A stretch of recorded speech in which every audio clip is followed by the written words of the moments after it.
letter to the Prime Minister, the group representing frontline medics says the NHS is broken. Up to 500 people are dying each week because of delays in emergency NHS care. That contrary to reports from Number 10, the NHS does not have enough money. In the real world, you can't get a train, you can't get a doctor's appointment. That's the reality of Britain in 2023. And now you're here giving people more promises about how you might change the country that they've heard many times before during 13 years of Conservative rule. My question really is, why should the public believe you're any different to any of your predecessors?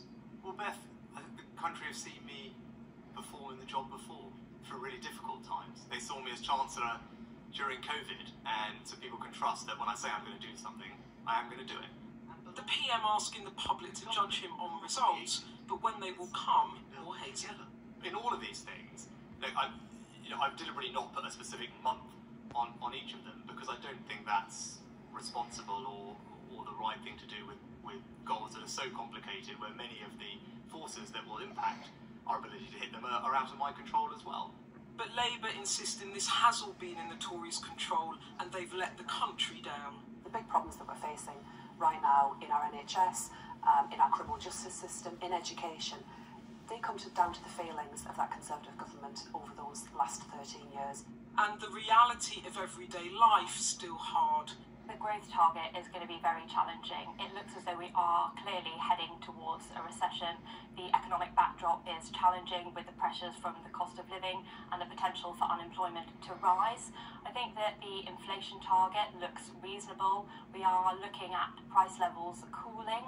A Prime Minister only promising what he knows he can deliver. But with the Tories now 20 points behind Labour in the polls, the obvious question is whether what Mr Sunak offered will be anyway near enough. This was Phil Cole seeing his daughter Imogen after his latest round of cancer treatment. You okay? But on New Year's Eve, Phil collapsed with flu, needing urgent care. His wife Sarah was told their usual cancer ward in central Birmingham was full, that the only bed available where he could stay isolated was in here, a makeshift cubicle in the plaster room at their local emergency department. It was filthy. There was an old bed in there which the paramedics themselves had to make up. The bed had blood stains on the side of it, drips. The sink was full of used bits and bobs. The floor was filthy, with stains and tissue paper from previous patients. And I was really worried then, because he's so vulnerable, and I was really worried that he was going to pick up something else and he was at risk of more infection as well as the flu while we were there, which I voiced my concerns, but the staff were inundated, and they're as lovely again as the staff were, there's nothing they could do. We've approached Walsall Healthcare NHS Trust for comment, but the new warning from UK's Doctors Association is stark. In an open letter to the Prime Minister, the group representing frontline medics says the NHS is broken. Staff in hospitals and surgeries across the country have told us they simply cannot cope. We've spoken with a nurse who works on one of the wards at this hospital. She's described the last 3 weeks to us, saying that they are simply the toughest she has ever seen in her career. She says that staff are trying to do a good job, but it's simply not good enough, and that after every shift she's had to sign an incident report saying that things are unsafe. This trust told us that demand for their services is very high, that patient safety is a top priority. But there are warnings that even the basics can't be met. Pharmacists say shelves are emptying of common cold and flu medicines due to supply issues. This GP in Cheshire says they've never seen a winter like it, with so many calls and GPs driving the sickest to hospital because ambulances aren't coming.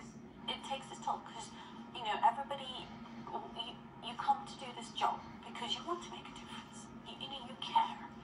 And if you can't, or if you're trying to and you can see that things aren't letting that happen, and you can see that there are people who are going to go and become worse, you want to shout and say, stop, what is going on, why is this going on now? And nobody's listening. There are calls on the government to act urgently for the Prime Minister to recall Parliament for crisis talks.